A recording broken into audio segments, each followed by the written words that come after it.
Good afternoon. On behalf of PHO and CIPHI, welcome everyone on the phone and in webinar.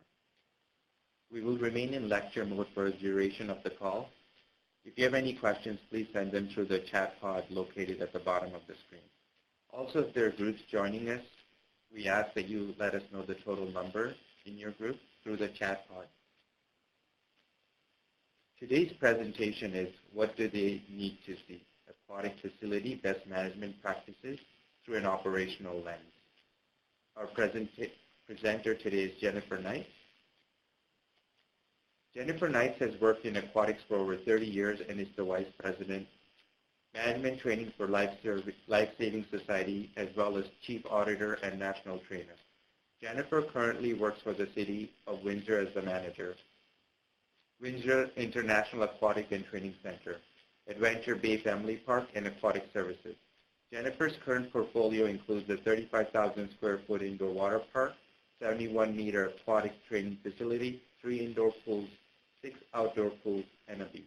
Jennifer has had the pleasure of working at Western University for the City of London, as well as the District of Saanich in Victoria, BC. Please welcome Jennifer.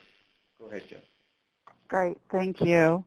And I'm hoping this audio is working. I'm assuming if it's not, someone will have it pop up in the chat for me. And thank you for the lovely introduction, and thanks to everyone for joining me today on behalf of the Lifesaving Society for this presentation. So as you likely all know, the presentation should be about 45 minutes in length with some time at the end for questions. And without further ado, I'm going to get started. So the title of the presentation today is, as you know, What Do They Need to See? And I'm going to take you through a bit of my experience working in aquatics over the last 30 years and hopefully tie in some things that relate to your roles in conjunction with how we manage our aquatic facilities and look at best practices. And I'm certainly aware that many of the things that you all do, are dealing with regulations and guidelines and best practices. So I'm hoping to be able to provide some linkages there and to show you kind of how our roles, I think, can continue to complement and strengthen each other. So as Presh mentioned, I am here today on behalf of the Lifesaving Society, and my vice president role with the society for the past several years has been through the management training portfolio. I'm also actively involved with the Lifesaving Society as a chief auditor and a national trainer for a number of different aquatic leadership courses. And my current role professionally is working in Windsor, Ontario, managing the Windsor International Aquatic and Training Center, Adventure Bay Family Water Park, and Aquatic Services. And throughout the presentation, I'll provide you with some information and some slides that kind of illustrate the different types of aquatic environments I've been involved with and how, again, the concepts from the presentation can relate back to those different facilities and different types of roles.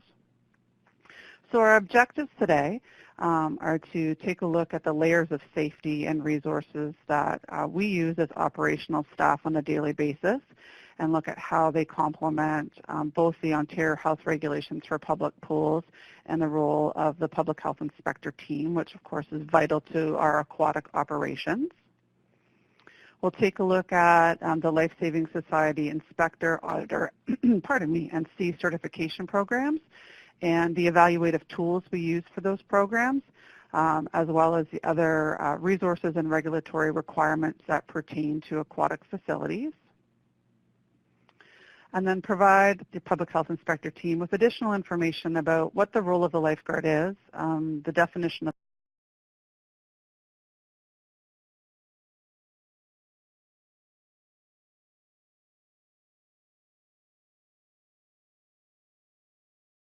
scanning, which is how we watch the water, and how aquatic operations staff can quantitatively evaluate lifeguards to ensure a safer aquatic environment, when those tools can be used, and why they can be helpful. So before we move forward, I'm not going to give you my whole resume, but just to put it in a little bit of perspective, I have worked in aquatics for over 30 years. My professional career has been completely in aquatics. I haven't worked anywhere else. I've had the pleasure of working in both public and municipal and private settings as well as at the university level.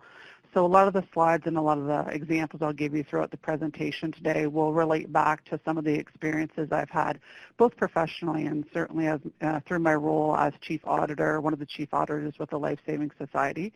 So I'm originally from London, Ontario, started my career at what I call the original Wally World Water Park, which was one of the first outdoor water parks in the province. It's now been relocated in chunks to what's called Wally World East Park, which is another facility or another site within the City of London.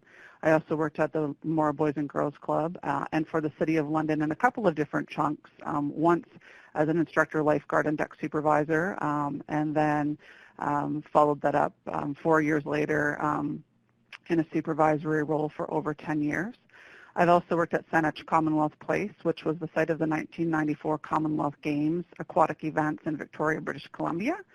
After some additional time working as a supervisor for the City of London, worked at Western University and was fortunate enough to be part of the team that opened up the $35 million Western Student Recreation Center that's there now.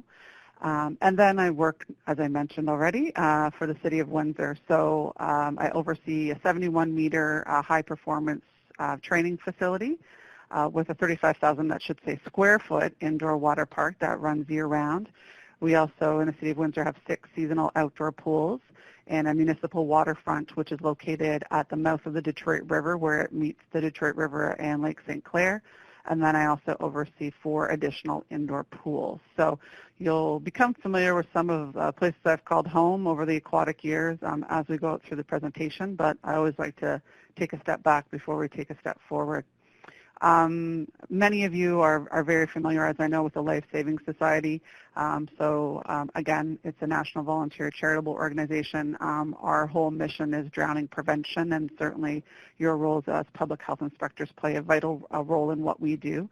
Large number of affiliates across the province. The organization has been in existence since 1986. And we do a lot of research and campaigns in regards to drowning.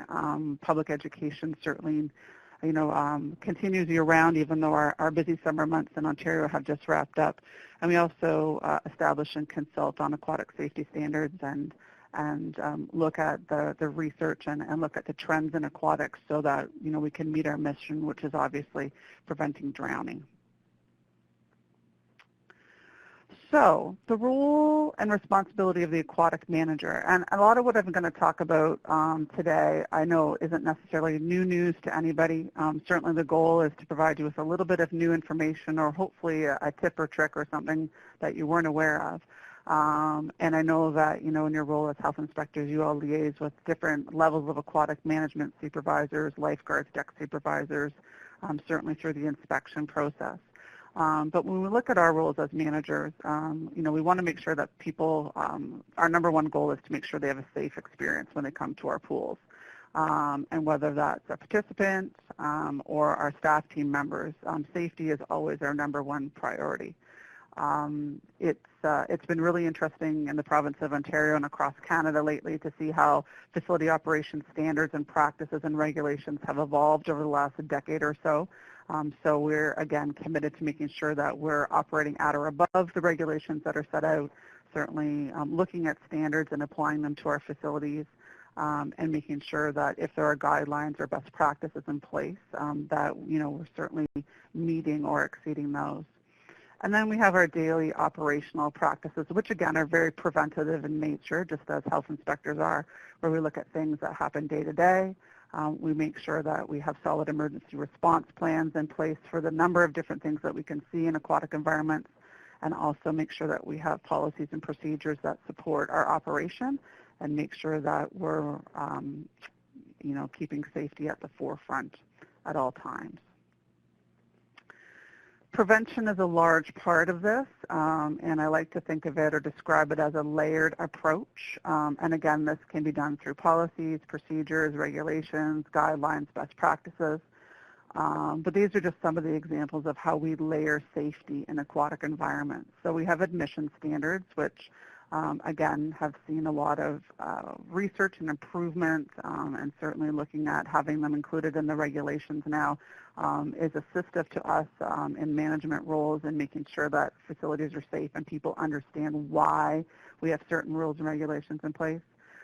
Swim testing, again, is common now across the province, and we're looking to certainly expand that and make sure that it's a national standard. Many facilities have life jackets available, either for a small deposit or free of charge, or leave a piece of ID. So making sure that folks that don't have a large background or experience in swimming are able to use our facilities safely. We have our supervisory standards and ratios, again relating back to the bather to patron ratios through the health regulations. We take a really strong look at lifeguard positioning, whether it's a new facility or one that's been in existence for a while, to make sure that we have the lifeguards in the appropriate locations so that they can effectively guard or scan the areas that they're responsible for. We look at different strategies to keep lifeguards alert. So sit, stand, and stroll relates back to when a lifeguard is on deck. Often the guards will move around in predetermined time increments, so they might be in one location for, let's say, 15 minutes. And the sit, stand, stroll philosophy is in that 15-minute period, where possible and where reasonable. In order to maintain vigilance, the lifeguard's encouraged to sit, let's say if a lifeguard chair is available, for 5 minutes of that 15 minutes. Look at standing, again, to help maintain vigilance and be alert for 5 minutes, and then rove or stroll for 5 minutes so that we don't have lifeguards plunking themselves in a lifeguard chair and thinking they're lifeguarding the pool, but perhaps allowing that time where they're more relaxed to cause them to be distracted and not being vigilant for the area to which they're responsible for. Obviously, making sure that lifeguards have certifications that are current and appropriate. An example of that, the water park I oversee has a lot of different types of water park features. It is what I call a true water park. And we require all of our National Lifeguard Pool lifeguards to also be certified in the National Lifeguard Water Park Award. And then ongoing training. And again, that will vary from facility to facility, but making sure that it's relevant, it's specific, and it has value for the lifeguards who are coming to maintain and keep their skills current. We also use a lot of regulation standards and guidelines, and I know the group that's joined today is very familiar with those. So, of course, our first one and the most important are our health regulations for public pools. I deal with the Amusement Devices Act quite frequently just in regards to the type of water park attractions we have in our facilities, and it can be anything, as you all know, from one water slide to multiple slides and attractions. Certainly the Ontario Building Code and OREG 503 in regards to recreational camps can come into play. And then Lifesaving Society Waterfront Standards, which are something, again, that I use as a resource frequently, being the manager of a municipal waterfront. And then also standards journals through the Lifesaving Society. And again, they're position statements and, best practice information if you're not familiar with those, that help us with things that aren't necessarily captured in a regulation. So one of them would be the change in health status, which again is a statement by the Lifesaving Study basically indicated that any time a lifeguard, for whatever reason, could be an illness or an injury, experiences a change in health status, they should not be on the pool deck unless they're able to perform their skills to the National Lifeguard Standards. So if they have a ruptured eardrum, for example, that's not a good day to report to work, especially if you're working at a pool that's 5 meters deep and you may or may not be able to get down to the bottom of the pool. And also a vision standard, which again, it's important that lifeguards are able to see. So again, we use all these regulations, standards, and guidelines as an additional layer to make sure that our facilities are safe. So one of the sticky notes that I have in my office has these phrases on it. And again, it just looks to risk management and best practices there. But I stuck this up the day I started in Windsor 5 years ago. And it is something that I refer to, especially if I'm troubleshooting or problem solving. And as you can see there, say what you do what you say, and then prove it. And that certainly is something that's critical in an aquatic environment. When we're looking at safety and considering the whole risk management realm.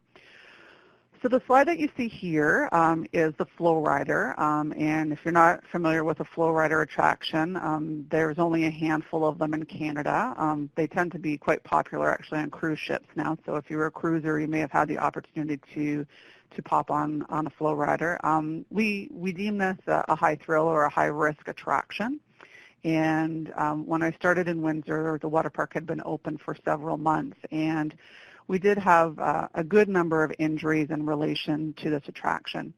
And what we did is we went through the steps that you'll see on the left-hand side of the slide in regards to doing an evaluation. The ride had been open for several months, but we wanted to make sure, knowing it is a high risk or a high thrill attraction, we were making it as safe as possible.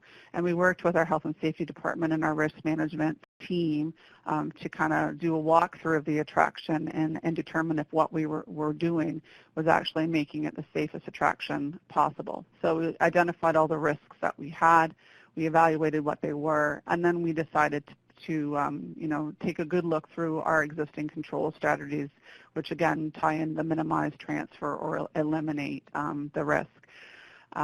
Because it is a high thrill attraction, there are specific height requirements for this ride. If you're not familiar with how it operates, you can see the wave or the turbulence going up the slide. That's a very thin sheet of water that's generated by two submersible pumps that are similar to miniature jet engines. And the blue tarp that you see there underneath it is like a cistern or a pool full of water. So when the ride is activated, these jet engines basically send a thin stream of water up the attraction, and it creates a surfing wave. So we wanted to obviously keep the attraction open, and what we wanted to do is minimize what the risk was on this high thrill attraction. So we have a lifeguard positioned at the top and the bottom of the attraction at all times, and what we do on the ride is make sure that people have the opportunity to review what the attraction looks like when they're on it, as well as read and review the safety information that we have posted around the ride prior to riding the ride. Our staff provide instruction to people prior to going on the ride, and it's something that's worked out quite well for us, and just making those little tweaks. And we load people from the bottom of the ride. In many places you'll see people launching themselves from the top, but we found that the bottom start actually made it easier for our staff to provide education and made it safer. So we implemented those strategies, worked out really well, and we continue to monitor it. And since making the changes several years ago, while it is still a high thrill ride and it's not pretty to dismount, it tends to result in a little tumble for most folks. It's been interesting to see the reduction in the number of injuries we're seeing on that attraction, again, just by going through this process. So when incidents happen in aquatics, we find that it generally is in relation to poor supervision by the staff or the lifeguards, and by poor supervision of the staff or the lifeguards. One thing we constantly reinforce in an aquatic setting is that staff need to be in the appropriate location, knowing what their responsibilities are, and they must be vigilant or thinking about it at all times. One of the things when I do staff training sessions, I always relate to the teams is that if you're not thinking about it, you're not doing it. And it is easy, and it's quite common for all of us to be distracted in our roles and our jobs. And realistically, to expect a lifeguard, to maintain constant vigilance on an area is a big ask. But again, it's key to making sure that we're preventing those accidents rather than losing our focus, and that's when things tend to happen. And as you'll see from the bottom point on that slide, guards and instructors generally react quite well when they recognize a person in difficulty. They all go through lots of rigorous training when they become certified as national lifeguards. Aquatic staff all have standard first aid with CPRC and often defibrillation, airway management, oxygen therapy. But it's the initial recognition where we tend to see failures. And that's why when we do host staff training sessions, we try and incorporate a lot of ways and techniques to make sure that that recognition is as quick as possible and that the guards are maintaining that vigilance while they're on the deck.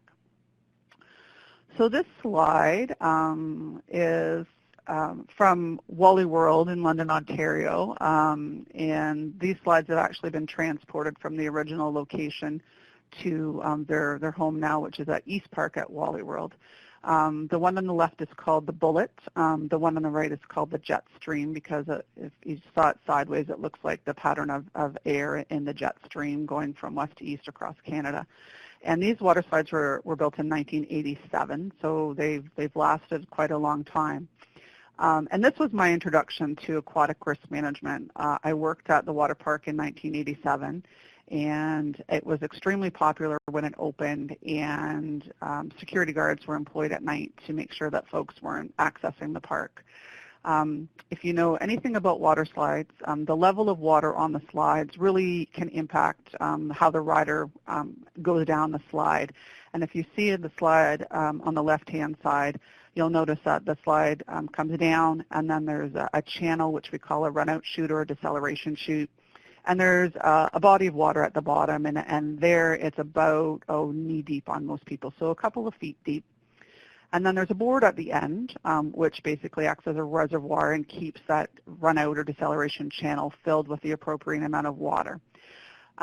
So the water park had just opened, and the security guard was on duty. The water slides were off, so they don't keep them running at night. But it was raining, and if any of you have ever been on a water slide, when it's just got a little bit of water on it, it can be quite slick, especially if it's a speed slide, which these both are. And a security guard allowed access to a couple of his friends to come in the park at night when it was closed. It was lightly raining.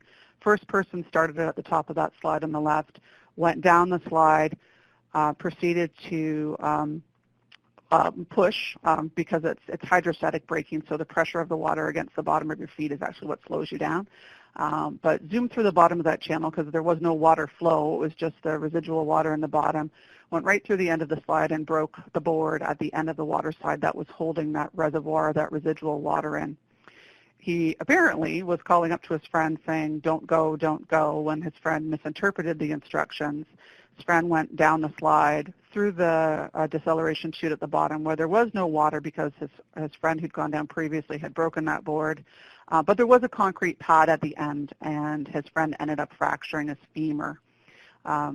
Friend graciously got his buddy into the car, drove him to the emergency room, and indicated that his friend had fallen out of a tree, which didn't make a lot of sense to the emergency room staff. And so as the lifeguard at the bottom of that slide complex the next day, it was kind of throwing me into the things that can happen in environments, whether we're anticipating or expecting them or not, and was my introduction to aquatic risk management, and could have played a role in why I'm still doing what I'm doing today, because it's never dull.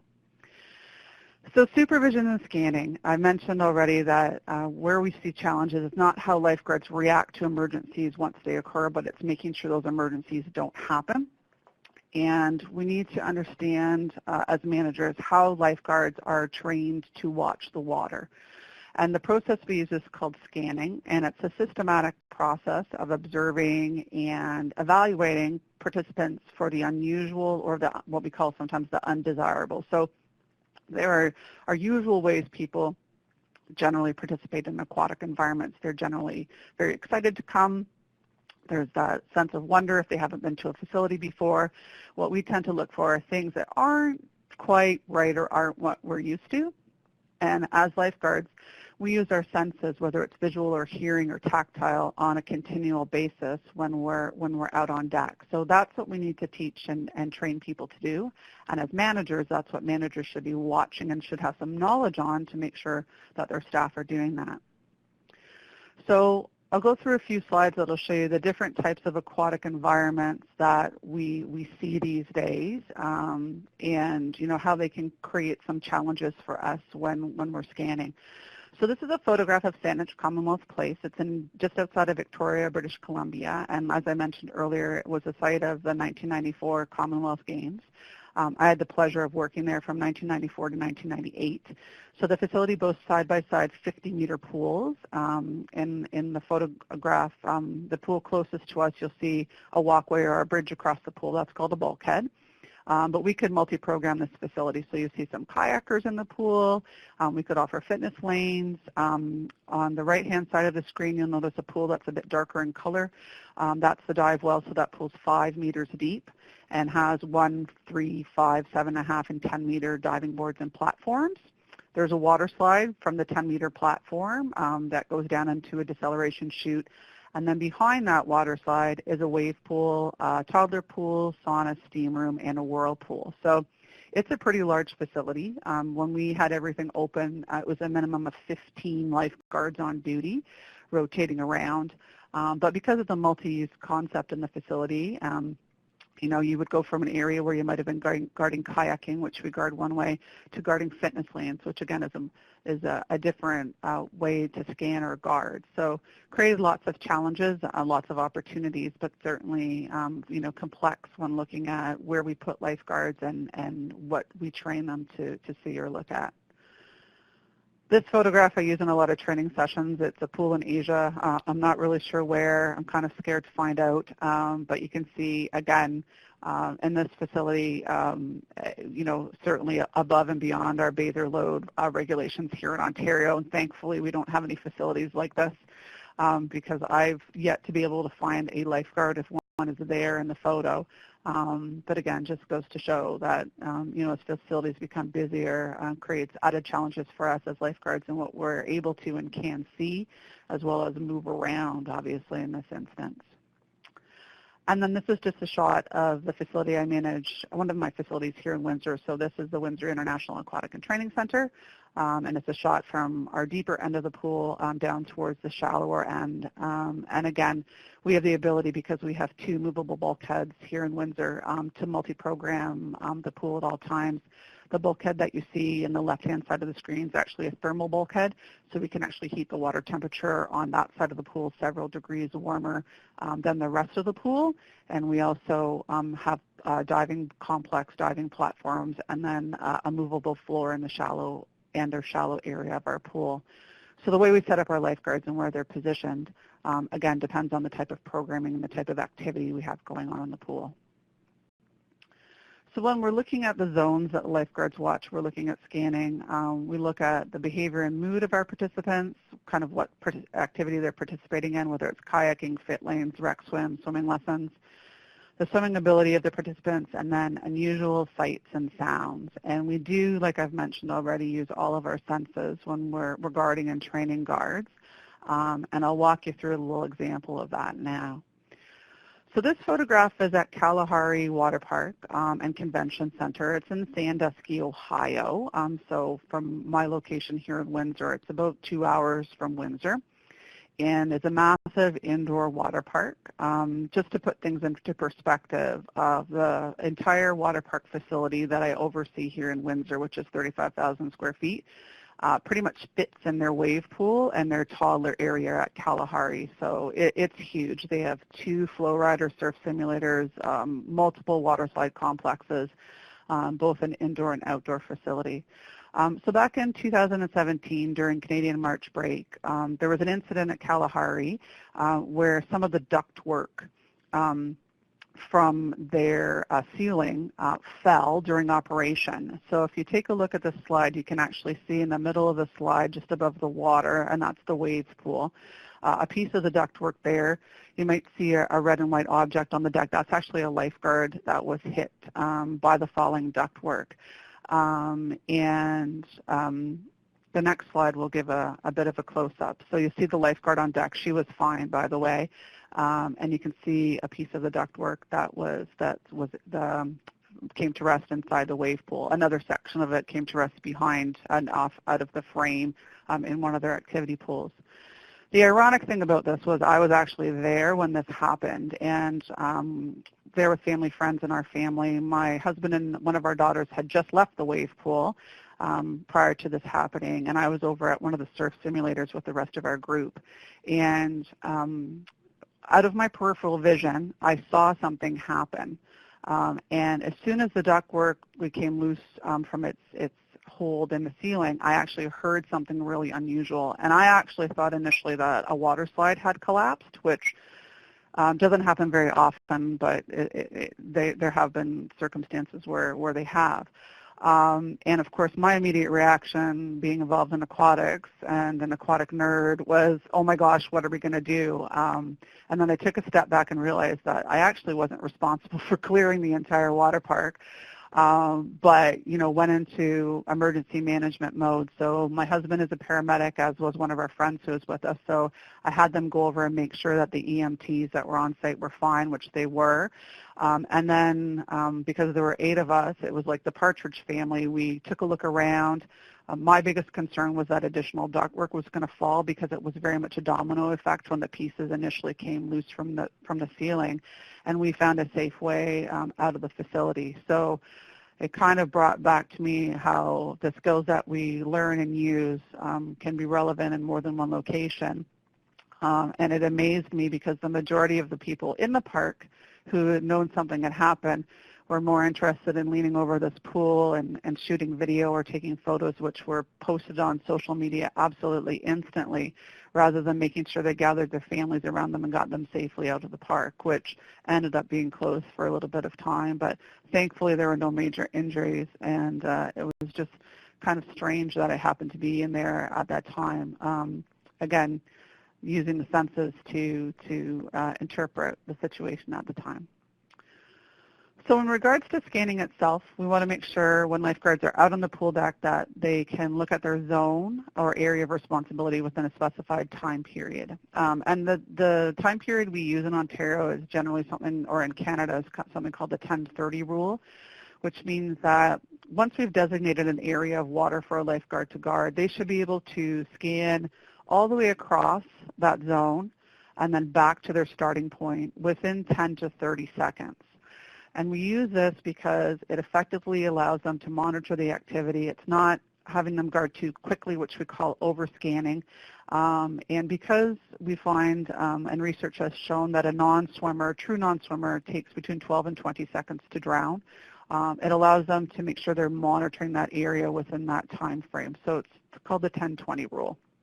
Pardon me, the 10-30 rule.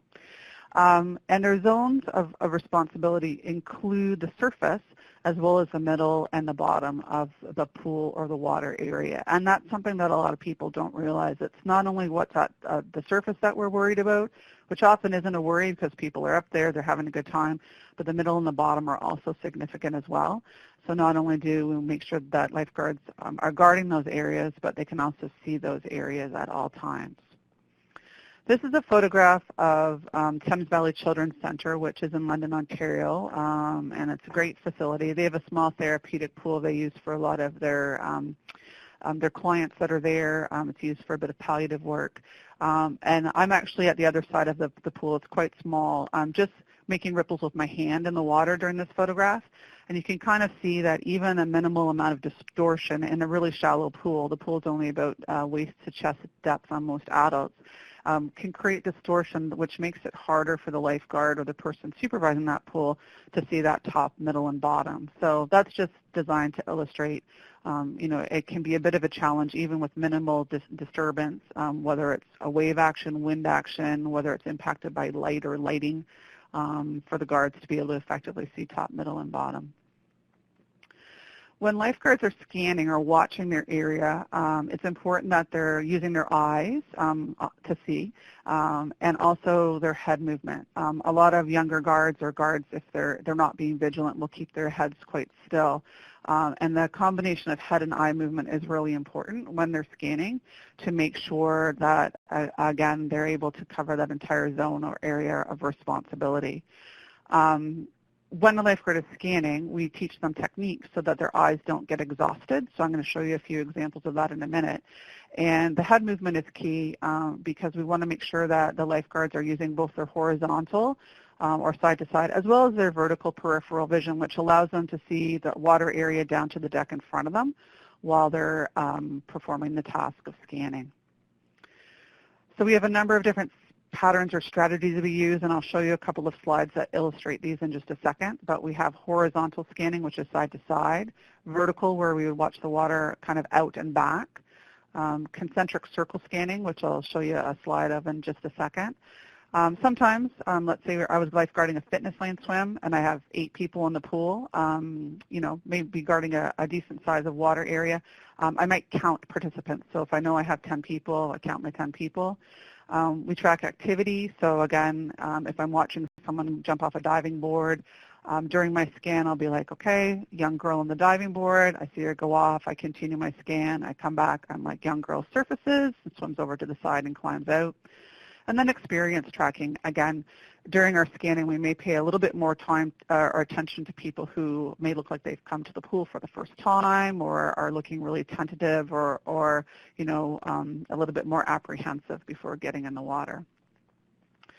So this is a slide of horizontal scanning. So this lifeguard is guarding a wave action pool, and the arrows are designed to show you how her eyes would move along with her head. So she would start in the bottom right-hand corner of the pool or her zone, go across horizontally, bump up, go back across. So she's doing the horizontal movement back and forth. This scanning pattern or strategy is useful because it tends not to exhaust the eye as much because the eye is continuing in the same plane, shifting up, having a bit of time to refocus, and then going back and forth. So that's what the horizontal scanning technique or strategy looks like. This demonstrates the vertical scanning technique or strategy. So the lifeguard, again, would start and scan out away from her, and then back towards her, and then out. The only challenge with this one can be that it can be a bit more exhausting to the eye because the eye is continuously having to refocus. So it's not something we encourage lifeguards to do continually, but may be appropriate depending on the type of swim that they're lifeguarding or the area of an aquatic facility where they're working. And then the last slide just shows you the concentric circle method. This is particularly useful in areas where there's turbulence to the water or wave action like there would be here. So it's an arcing movement where it's a big sweep of an area close to her and then an area a little bit further away and then a little bit of an area further away from that.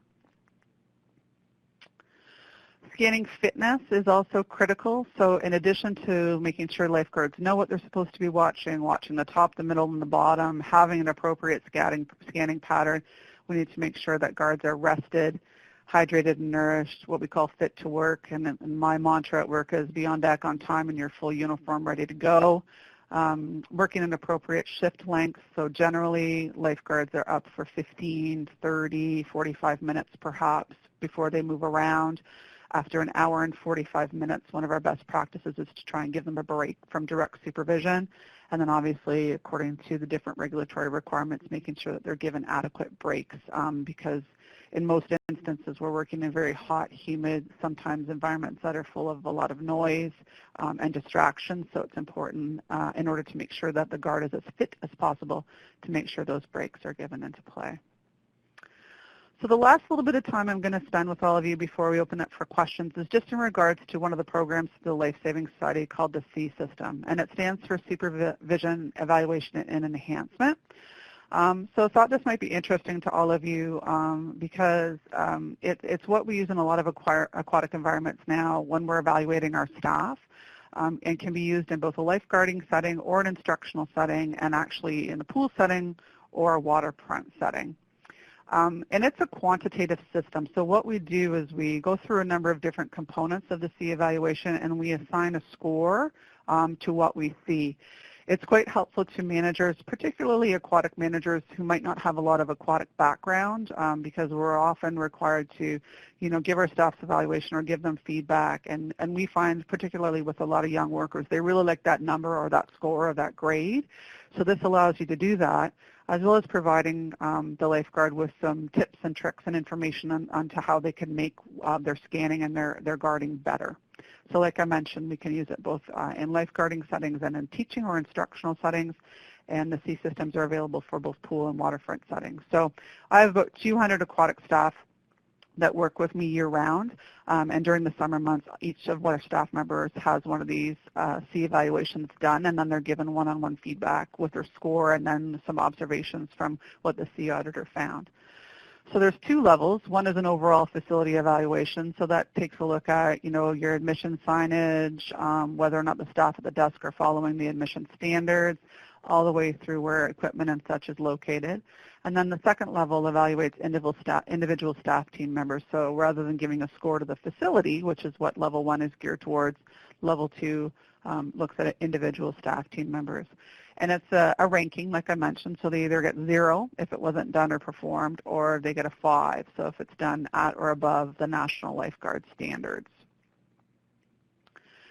So for the facility or the overall evaluation, I've mentioned a couple of the components already, but we look at application of the admission standards. So I actually was hired this past weekend to go out and do a C evaluation on a facility, not one I oversee, but one in the area here, and was pleasantly greeted by the staff who were very knowledgeable about the admission standard. And I have 14 and 12-year-old daughters, and was told as a parent that our 14-year-old was fine to be green wristbanded, but that our 12-year-old would need to complete the swim test once she got on the pool deck if she was interested in participating in swimming without me being in arm's reach. So score on that one 5 out of 5. And then it looks at other things, equipment placement, where the lifeguards are positioned, what the lifeguard zones look like, are they appropriate. Rotations is just another word for how lifeguards move around from place to place. And we often, when a lifeguard comes out from a break, we'll have them go to an area which requires a bit more intensity, and then, move them through the different areas from there, whether they're following the bather to lifeguard ratios, obviously enforcing OREGs, which is key, and I know they're all firm supporters of, and then obviously the signage. And then again, the facility would get a score on that, whether or not it was seen or demonstrated or not seen. The second layer is the individual one, and again, we look at whether or not the lifeguards are following and applying the admission standards that are set out. Is there visible head movement when they're lifeguarding? Are they covering their zone when they're lifeguarding? Whether they're using a recognizable scanning pattern and a scanning standard. Are they rescue ready? So, are they looking alert? Do they have their rescue aid with them, or are they sitting in a lifeguard chair slouched back with their feet up? What their communication is like with public and the other staff. So the facility I was at this past weekend, the lifeguards did need to do some education and intervention while I was there, and that was great to see. They got down to the level of the folks that were involved, provided some good information, whether the lifeguards are guarding preventatively, and then if they're identifiable in the designated uniform for their facility. So they're given a score, they're given feedback, and again, it's a quantitative tool that has been really helpful over the past decade or so in providing, again, another layer of safety and evaluation for the staff. So last couple slides just pertain to the programs that we offer through the Lifesaving Society, and as you'll see in the first bullet point, we absolutely love having public health inspectors as part of our teams. It adds such another dimension to what we do. Whenever I'm working on an audit, with health inspectors as part of the team, and we do have a number of them that are certified in the different courses that you see there. It just provides a wonderful opportunity to bounce ideas and different scenarios by each other, and it's amazing part. I always learn a number of things when I work with health inspectors on our inspections and on our audits. So the programs, again, aren't long. We use the Lifesaving Society's guide, which is the guide to the Ontario Health Regulations, as one of the main training resources. And there are a number of different courses, if any of you are interested, that you can become involved with. Most of them have no prerequisites. And like I said, if you're looking to be involved in something that will, I think, enhance what you do as health inspectors, but is a little bit different than what you normally do, please take a moment to consider it and let us know if you have any more information. So the courses are listed there. I'm just going to go through them in the last minute or so that we have before questions. So aquatic management training, 10-hour course. Like it says on the slide, it's geared towards recreation professionals who oversee aquatic facilities. And just gives a broad or a basic overview. When I worked at Western University, the woman who had my role prior to me joining the team there had been seconded into overseeing the aquatic facilities on campus as I was transitioning in, and she had no aquatic background whatsoever, and it was a pretty terrifying task for her, but she took this course and again found that it was really helpful in at least having a basis understanding of what's involved in overseeing or being a supervisor or a manager in an aquatic environment. SEE Auditor is the course that you would take, again, if you're looking to become involved in doing the SEE audits or inspections. Again, it's 4 hours. It's not too long. It'll walk you through a little bit of what I talked about today, but certainly in a lot more depth and get you into being able to go through the different component parts of the checklist. Pool operators, which again I know many of you have significant background in and may have certification through Lifesaving Society already or through another organization like the National Swimming Pool Foundation. But again, 2 different levels. One is a basic overview, and then level 2 kind of delves more into the regulatory requirements and lets you do some problem solving in regards to different water chemistry and water-related situations. And then there's another course or layer called the Aquatic Safety Inspector, which again is 12 hours and allows you to get involved with the teams that we deploy when we're looking at doing audits and inspections on the different aquatic facilities that we have around the province. So deals with regulations, protocol, and looks at how to apply those to different aquatic facilities. And that's it from me. So my contact information is there. Please feel free at any time to reach out. I know I use many of you as resources. I think I saw some folks from the health unit in London on the webinar, so that's where I was born and raised. So hi to all of you. I'm sure some of us have liaised in the past. Michael Shane is our Safety Management Director. So again, he is the person I report up through the Board of Directors and is a wonderful resource, and information on any of the programs that we offer through Lifesaving is available on the website, or please feel free to reach out. And just to wrap, thank you very much for the opportunity to speak with you all today, and hopefully there are 1 or 2 things you can take away from the presentation. And as I mentioned, you play a critical role in what we do, so thank you all for what you do, and look forward to working with you in the future.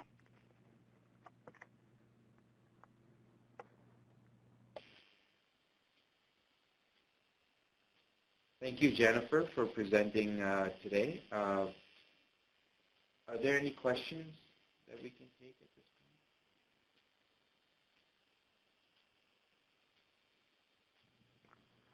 point? Hi, it's Jen. I'm back. So hopefully everyone can hear me. Liz, I believe you've noted a safety concern with the use of chairlifts for children or people with special needs. So the technology around chairlifts has evolved quite significantly over the past couple of decades. The type of lifts we used to use in the past were what we call hydraulic and sling-based, where a person would sit basically on a mesh device and then usually be cranked or lowered into the pool that way. If folks are using or you're at facilities where there are chairlifts, we're lucky here in Windsor because we have amazing accessibility equipment that minimizes the amount of lifting that folks have to do. In my experience, having lifeguards do transfers for whether it's children or adults from their wheelchairs or from a change table into a chairlift into the pool can be a safety concern, both for the guests that you're assisting as well as for the lifeguards. So certainly I'd encourage people to reach out and work with local companies that deal with accessibility equipment and make sure that what you're seeing in facilities or what people have in their facilities is the best piece of equipment that you can have for that environment. So hopefully that answered your question there. Certainly our staff in Windsor rely on caregivers and personal support workers to do any transferring, but we're lucky enough that at most of our facilities we have completely automatic equipment. So next question from Teresa. Rules for lifeguards speaking with swimmers while they're supposed to be scanning. Great question. So this is a challenge. Not only do lifeguards like to speak with swimmers while they're supposed to be scanning, they also like to speak with each other. We call it buddy guarding. It's one of my largest pet peeves, and what it does is it really distracts the lifeguards so that they're not able to effectively scan or watch their area. When I'm training lifeguards, a general rule of thumb is that if someone approaches, if I'm guarding and asks me a question while I'm on deck, I like to let the person know that I'm just going to ask them to stand beside me and behind me a little bit so that they're not impeding my ability to watch the water in front of me. And that if their question or concern is a little bit more lengthy in nature, we'll have the lifeguards put up what's called a lifeguard alert or signal to a backup lifeguard who, generally we're always required to have a guard within call. And either have that lifeguard cover my area for me while I respond to the guest's question, or have that lifeguard that's coming out speak with that person so that I'm able to continue to lifeguard the water. So there's no real set rule, but when I train staff, basically when guards are moving around and moving from one spot to the other, I ask them to keep it to a minimum. And relaying pertinent information only. So, and I'm just going to let everybody know that my computer just says I need to have a restart, so I'm hoping I don't lose everybody. I'm going to ignore it, but if for some reason I go away, I apologize. The next question, have I had experience with water parks on the water at public beaches? So I'm assuming that you're referring to the inflatable water park type pieces that we're seeing. There's a company called Wibbit that makes a good number of them. I see you might be typing, so hopefully that's right. Yes. So just so you're aware, Lifesaving Society Ontario branch has just hosted a workshop recently where they brought folks in from all across the country who are experiencing or are experts with these inflatable water park pieces. They're generally modular in design, but you can actually have a setup where it runs, like I could put one in the entire length of our 71-meter pool. Sometimes they're side by side. They are a challenge to lifeguard. There definitely need to be additional safety measures, whether that's through staff or mandatory life jackets or swim testing put in place.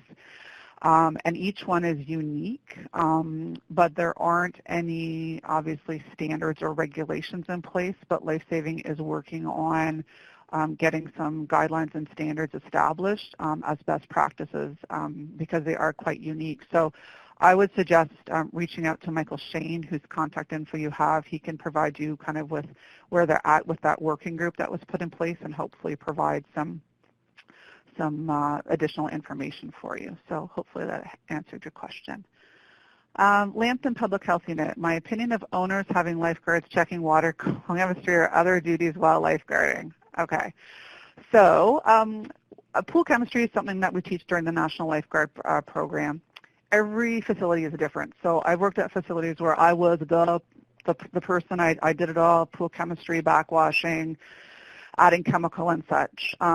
It's really important that if pool owners are having lifeguards do things like check water chemistry, that first of all, those duties aren't interfering with their lifeguarding, so it should be something that's done when they're not on active duty or active rotation. And they also should be making sure that whatever they're having those lifeguards do, that they receive adequate and appropriate training for that. So in Windsor, we have all of our pool coordinators go through we have online training through our local health unit. So all of them have gone through the online training, which is excellent. And then we also offer pool operator courses at cost for our pool coordinators so that they can take those as an added layer of education and information. And then we provide them with all of the things on site at our site-specific training. So it's a layered approach. The more information, the better. The reality is a lot of places have their lifeguards or deck supervisors or head lifeguards doing it.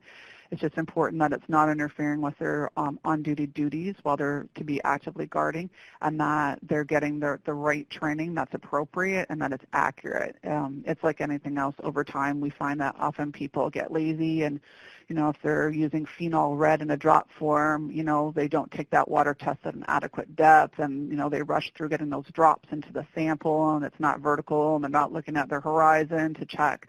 Or they're using, drops that are expired or sat out in the pool area for the winter months, right? So it's a matter of education and training and then ongoing maintenance to make sure that they're actually doing what they're supposed to be doing. These are good questions. I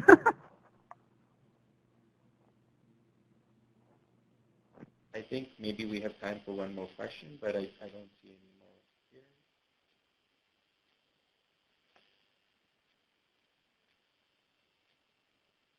Looks like we're good. So thank you, Jennifer, for presenting today. I'd like to thank everyone who joined us today for CIPHI Ontario Seminar Series. It's great to have such participation online. I'd like to remind everyone that the webinar will be posted on our YouTube channel. The link has been provided in the chat box. And please ensure that everybody completes the evaluation